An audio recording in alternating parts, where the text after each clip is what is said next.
Hi everyone, welcome this video. इस video में हम बात करेंगे साइकोलॉजी ऑप्शनल के बारे में। काफ़ी रेयर है, ज़्यादा प्रचलित नहीं है, लेकिन क्योंकि ये मेरा ऑप्शनल है तो मैंने सोचा इसके बारे में थोड़ा सा डिस्कशन कर लेते हैं। कुछ बच्चे होंगे जिनको ज़रूरत होगी। अगर आप चाहते हैं और बाकी ऑप्शनल के भी मैं वीडियो बनाऊँ तो आप कमेंट कर सकते हैं।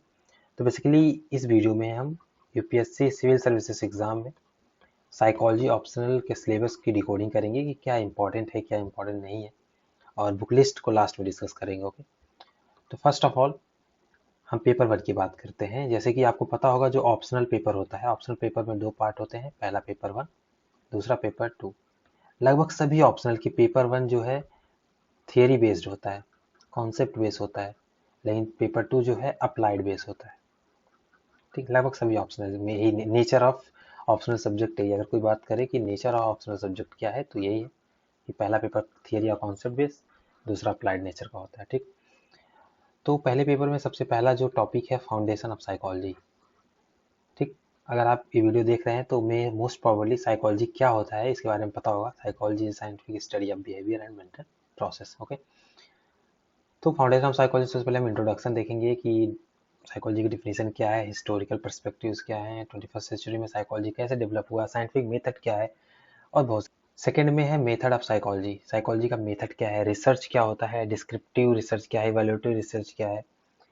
फिर इसमें हम देखेंगे diagnostic and prognostic method of research, survey, observation, case study. ये सारा थोड़ा जो है, यह आपका जो है रिसर्च मेथड में आता है। ठीक, बेसिक है, बहुत बेसिक चीज़ें हैं, इसमें शब्दों पे मत जाइएगा, बहुत बेसिक चीज़ें हैं। मैं उसकी डिज़ाइन, उसका फ्रेमवर्क क्या होता है, इसके बारे में जानेंगे। सेकेंड है quasi experimental design. Quasi experimental design क्या होता है, डिज़ाइन के कई सारे प्रकार होते हैं, वो सारे चीज़ों के बारे में पढ़ना होगा आपको। बेसिकली इस पार्ट में ब्रेनस्टॉर्मिंग क्या होता है, ग्राउंडेड थियरी अप्रोच क्या है रिसर्च का। थर्ड है रिसर्च मेथड। ठीक, यह जो रिसर्च मेथड है इसी का बेसिक ये समझ लीजिए मेथड ऑफ साइकोलॉजी है इसके अंदर। ठीक, रिसर्च मेथड में major steps in psychological research, psychological research में कौन कौन से बेसिकली स्टेप्स होते हैं, वो सारी चीज़ें यहाँ पे डिस्कस होंगी सिलेबस में। हाइपोथेसिस क्या है, रिसर्च डिजाइन क्या है, सैम्पलिंग क्या होता है, टूल कंस्ट्रक्शन क्या होता है, डाटा कलेक्शन क्या है, x post fact experiment design क्या है, और एक्सपेरिमेंटल डिजाइन क्या है, और स्टैटिस्टिक्स भी थोड़ा सा आपको जानना होता है, जिसमें हम टी टेस्ट क्या होता है आपको जाननी होती है। टू वे एनोवा क्या है, वन वे एनोवा क्या है, कोरिलेशन क्या है, रिग्रेशन क्या है, फैक्टर एनालिसिस क्या है, item response theory basically. Okay, so ये आपका रिसर्च मेथड में हो गया चीज़ें। ठीक, अब डरनी नहीं है इन चीज़ों से, ये बहुत ही बेसिक चीज़ें हैं, आपको बुक पढ़ने से समझ में आ जाएगा, या फिर आप कोचिंग ज्वाइन करेंगे तो मे बी और बेटर ये समझ में आ जाए। तो फोर्थ इसमें पॉइंट है development of human behaviour. Basically यह एक, अगर आप ग्रेजुएशन किए होंगे तो आपका थर्ड ईयर में एक चैप्टर होगा, थर्ड ईयर में एक बेसिकली पेपर है, life span development. Life span development, okay, यानी कि आपका जब से आपका बर्थ होता है, बर्थ इन नो सेंस की after pregnancy, basically when the zygote form from there to the death. Okay, fertilisation से लेकर के आपके डेथ तक के प्रोसेस को पूरा हम स्टडी करते हैं, लेकिन यहाँ पे संक्षिप्त में दिया गया है डेवलपमेंट ऑफ ह्यूमन बिहेवियर, जिसमें ग्रोथ और डेवलपमेंट में क्या डिफरेंस होता है, प्रिंसिपल ऑफ डेवलपमेंट है, जेनेटिक या एनवायरमेंटल फैक्टर में से कौन सा फैक्टर ज़्यादा डोमिनेटिंग होता है ह्यूमन डेवलपमेंट में, कल्चरल इन्फ्लुएंस कितना होता है, सोशलाइजेशन का effect, life span development basically, characteristics, development task, promoting psychological wellbeing across major stage of life span development. बस बेसिक सी चीज़ें हैं। ओके, फिफ्थ चीज़ है sensation, attention and perception. Sensation क्या है, यानी अपने सेंसरी ऑर्गन्स जो हैं आपके, उनसे आप जो है आपके न्यूरॉन के थ्रू जैसे ट्रांसमिट होता है सेंसेशन। और परसेप्शन, आप उसको क्या इमेज बनाते हो ब्रेन में उस सेंसेशन के थ्रू, और उस पर आप कितना फोकस करते हो, that is what attention is. Okay, तो that is sensation, attention and perception, जिसके बारे में कई सारी थियरीज हैं, कई सारे कॉन्सेप्ट हैं, उसको आपको समझना होगा। सेंसेशन, कॉन्सेप्ट ऑफ थ्रेशोल्ड क्या है, बहुत सारी चीज़ें हैं। आप इसे वीडियो को पॉज करके पढ़ सकते हैं, अदरवाइज मैं पढ़ूंगा तो काफ़ी टाइम लगेगा। ओके, मैं बेसिक चीज़ें बहुत बता दे रहा हूँ कि क्या आपको उसमें बेसिकली पढ़नी है। ओके, सिक्स है लर्निंग। लर्निंग क्या है, इसमें आपको कॉन्सेप्ट पढ़नी है और थियरी आज लर्निंग पढ़नी है, जैसे बिहेवियरिस्टिक थियरी, गेस्टाल्ट की थियरी, गेल्टाल्ट, इंफॉर्मेशन प्रोसेसिंग मॉडल होगा, क्लासिकल कंडीशनिंग है, ऑपरेंट कंडीशनिंग है, सारी चीज़ें इसमें पढ़नी होती हैं। Okay, so next talking about the memory. Memory में आपको encoding, remembering, short memory, long term memory, sensory memory, and echoic memory, iconic memory, ये सारी मेमोरी के बारे में, यानी मेमोरी का क्या फंक्शन है एक ह्यूमन ब्रेन में, ठीक, और उसका बिहेवियर पे कितने में पड़ता है, ये सारी चीज़ें। एट्थ है थिंकिंग एंड प्रॉब्लम सॉल्विंग। अब प्रॉब्लम क्या होता है? प्रॉब्लम होता है, मान लीजिए ये इनिशियल स्टेज आपका है किसी भी चीज़ का, ये फाइनल स्टेज है, ठीक। इसके बीच में अगर कोई ऑब्स्टकल आते हैं, कोई दुविधा आती है काम करने में आपको, ठीक, पहुंचने में या कोई गोल को अचीव करने में, that obstacle is problem. Okay, the obstacle between initial and final stage is known as problem. और उसको हम सॉल्व कैसे करते हैं, क्या थिंकिंग प्रोसेस, क्या आइडिया लगाते हैं हम उसको सॉल्व करने में, that is what thinking and problem solving. Piaget की थियरी है इसमें, बेसिकली मैं पिगेट पढ़ रहा हूँ लेकिन इसका सही प्रोनाउंसिएशन है पियाजे। ओके, पियाजे theory of cognitive development, concept formation processing, information processing and reasoning and problem solving, facilitating and hindering factor in problem solving, यानी problem solving से related सारे कॉन्सेप्ट इसमें आपको समझने होंगे साइकोलॉजी ऑप्शनल के लिए। Don't go through the syllabus, मैं इसने सिलेबस को बहुत डिस्क्राइब करके ऐसे बता रहा हूँ तो ऐसा लग सकता है ज़्यादा सिलेबस है, लेकिन it's very narrowing syllabus, not a big syllabus. It's just the syllabus of BA first year, second year and third year. Okay, just only. 9 motivation and emotion. Motivation क्या होता है, इमोशन क्या होता है, psychological and physiological basis of motivation and emotion, measurement of motivation and emotion, effect of motivation and emotion on behaviour. Intrinsic motivation और extrinsic motivation क्या होता है, जैसे हम बोलते हैं ना कि इंस्पिरेशन होता है एक अंदर से आती है, तो that is what intrinsic. Extrinsic बाहर की चीजों से इन्फ्लुएंस होते हैं। Okay, that is what. 11th intelligence and aptitude. Intelligence और एप्टीट्यूड में डिफरेंस क्या होता है, कॉन्सेप्ट क्या है इंटेलिजेंस और एप्टीट्यूड का, ठीक। इसके कई सारे थियरीज हैं, जैसे स्पीयरमैन की है, थर्स्टोन की है, गलफोर्ड वर्नॉन की है, स्टेनबर्ग की है, जेपी दास की है। Emotional and intelligent, social intelligent, measurement of intelligent, ठीक। IQ, EQ क्या होता है, फ्लूइड इंटेलिजेंट क्या होता है, सारी चीज़ें समझनी होंगी आपको, बेसिक बेसिक चीज़ें हैं, ठीक।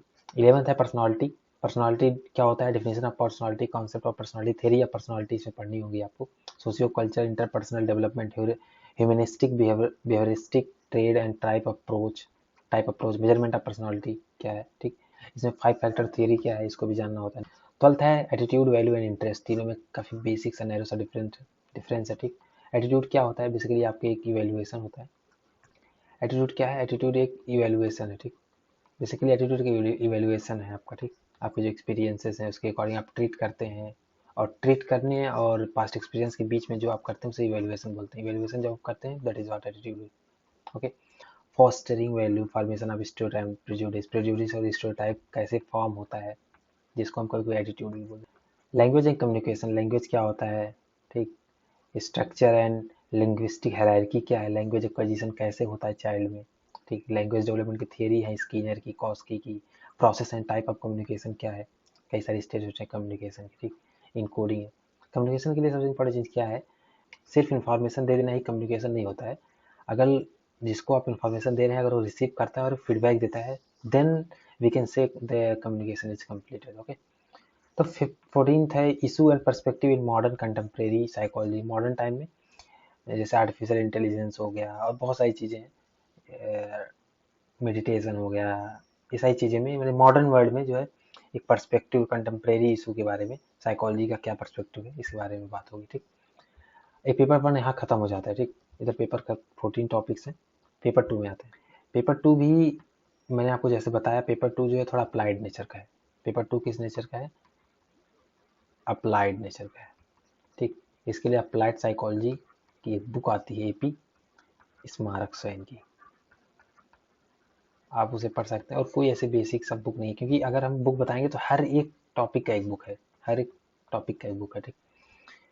तो पहला है psychological measurement of individual difference. Individual difference के साइकोलॉजिकल मेजर्स क्या है, अप्लाइड नेचर का मैंने आपको बताया, यहाँ पे सारी चीज़ अप्लाइड नेचर की मिलेंगी आपको। Nature of individual difference, characteristic and constructions of standard psychological test, type of psychological test, use and misuse and limitation of psychological test. Ethical issues क्या क्या आते हैं किसी साइकोलॉजिकल टेस्ट में, यानी जो पार्टिसिपेंट होते हैं उसके डाटा लीक ना हो, दैट काइंड ऑफ थिंग, ठीक। आपको एक मोरल रिस्पॉन्सिबिलिटी बनती है कि उसकी डाटा लीक ना हो। Okay, so second is psychological well being in mental disorder. Mental disorder basically ये जो आपका पूरा यूनिट है इसे हम बोल सकते हैं एबनॉर्मल साइकोलॉजी। ओके, इसे हम एबनॉर्मल साइकोलॉजी के अंदर पढ़ सकते हैं। इसकी एक बुक आती है, आप परचेज करना चाहें तो कर सकते हैं। लेकिन कोई ज़रूरत नहीं है, आप अगर स्मारक स्वयं की बुक पढ़ेंगे तो it's going to be most beneficial. Okay, therapeutic approaches psychodynamics theory है, इसमें बिहेवियरल थेरेपीज है, क्लाइंट सेंट्रल थेरेपी है, कॉग्निटिव थेरेपी। बेसिकली ये जो पूरा यूनिट है वो थेरेपी से रिलेटेड हो गया, थेरेपीज है इसमें। बेसिकली ये पार्ट है क्लिनिकल क्लिनिकल साइकोलॉजी का। ओके, फोर्थ है work psychology and organisation behaviour. और ये जो पार्ट की अगर हम बात करें, पार्ट बिलोंग करता है ओबी से, ऑर्गेनाइजेशन बिहेवियर, या फिर बोल सकते हैं ऑर्गेनाइजेशनल साइकोलॉजी। ओके, इससे बिलोंग करता है। पर्सनल सिलेक्शन है, क्या होता है, ठीक। थियरीज ऑफ वर्क मोटिवेशन, काम करने में कैसे मोटिवेशन के लिए कई सारी थियरीज है। हर्बर्ग की है, मैस्लो की है, एडम इक्विटी थियरी है, पोर्टर एंड लॉयर की थियरी है, वरूम की लीडरशिप थियरी है। ये सारी थियरीज है। बेसिकली ये पार्ट है आपका ऑर्गेनाइजेशन साइकोलॉजी या ऑर्गेनाइजेशन बिहेवियर की। ओके, फिफ्थ है application of psychology to education field. Education field में साइकोलॉजी का क्या यूज है उसके बारे में आपको पढ़ना होगा, ठीक। काफ़ी बेसिक चीज़ें हैं, आप अगर एक बार पढ़ते हो तो समझ में आ जाएगा, it's not very difficult thing. Six है community psychology, definition and concept of community psychology, use of small group in social actions, arousing community consciousness and action for handling social problem, group decision, leadership for social change, effective strategy for social change।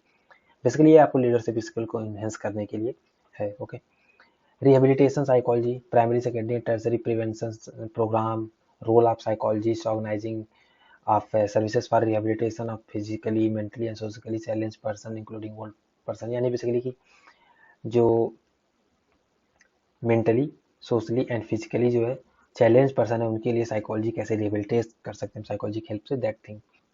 And next, eight application of psychology to disadvantage group. The concept of disadvantage, deprived social, physical, cultural, economic consequence of disadvantage and deprived group, educating and motivating the disadvantaged towards development। okay, and relative and prolonged deprivation। okay, ninth है psychological problem of social integration. Social integration के psychological problems क्या क्या होते हैं इसके बारे में पढ़ना। Okay, and next topic is topic number 10, application of psychology in information technology and mass media. बहुत सारे क्वेश्चन आए हैं इस टॉपिक से, मैंने देखा है प्रीवियस क्वेश्चंस में। Information technology and mass media में अब साइकोलॉजी का एप्लीकेशन कैसे है उसमें क्वेश्चन पूछा जाता है, ठीक। काफ़ी अच्छे अच्छे क्वेश्चन हैं।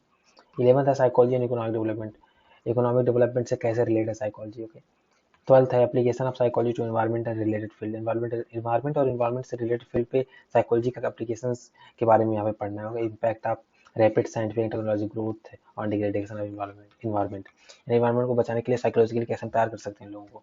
Okay, 13th application of psychology in other field, जैसे कि military psychology, sports psychology, media influence on pros and anti social behaviour, psychology of terrorism. इससे भी क्वेश्चन आए हैं साइकोलॉजी ऑफ टेररिज्म से। Okay, 14 psychology of gender, gender की psychology, issue of discrimination, management of diversity, glass ceiling effect क्या होता है, self fulfil prophecy क्या होता है, वुमेन एंड इंडियन सोसाइटी क्या होता है। बेसिकली यहाँ पे आपका सिलेबस कंप्लीट होता है। ओके, तो आपका देखा जाए पेपर 1 में 14 टॉपिक है, पेपर 2 में 14 टॉपिक है, टोटल 28 टॉपिक्स हैं आपके, 28 टॉपिक्स हैं। अब हम आगे बात कर लेते हैं बुक लिस्ट के बारे में कि बुक लिस्ट क्या आपको फॉलो करनी चाहिए। अगर आप कोचिंग नहीं करते हो फिर भी पढ़ सकते हो, it's not a very different thing. Okay, तो बुक लिस्ट से सबसे पहले आप रॉबर्ट ए बैरन की बुक पढ़ सकते हैं, psychology by Robert A Baron. दूसरी psychology by Saundra and Ciccarelli, basically Mishra ji जो हैं उनके साथ एसोसिएटेड है बुक। ओके, थर्ड है understanding psychology by Robert S Feldman. ये तीनों बुक में से आप जो है कोई भी एक पढ़ सकते हैं, या फिर मन कर एक से ज़्यादा भी पढ़ लीजिए अगर आपके पास टाइम है तो। 4 है test measurement and research method and behaviour science by A K. Singh. यह बुक कंपलसरी है आपके लिए, अगर आप इस बुक को नहीं पढ़ेंगे तो you are not going to touch a single question from research method. Okay, you should read this book. And फिर अगर हम बात करें एनसीईआरटी में, एनसीईआर सेकंड पार्ट में अगर बात करें एनसीईआरटी में साइकोलॉजी, ये बेसिकली इसमें भी हेल्प करेगा लेकिन सेकंड पेपर में भी हेल्प करेगा। अप्लाइड साइकोलॉजी बाई स्मारक स्वयं, आप इसको पढ़ सकते हैं सेकंड पेपर के लिए। अभी जो ये तीनों बताया मैंने, ये पेपर 1 के लिए, ये पेपर 2 के लिए, और ये जो है पेपर 1 एंड 2 दोनों के लिए आप पढ़ सकते हैं। Okay, that's it for today's guide. Thank you so much for watching this video. If you want more video on optionals subject in a UPSC civil services, you can comment below, and don't forget to subscribe this channel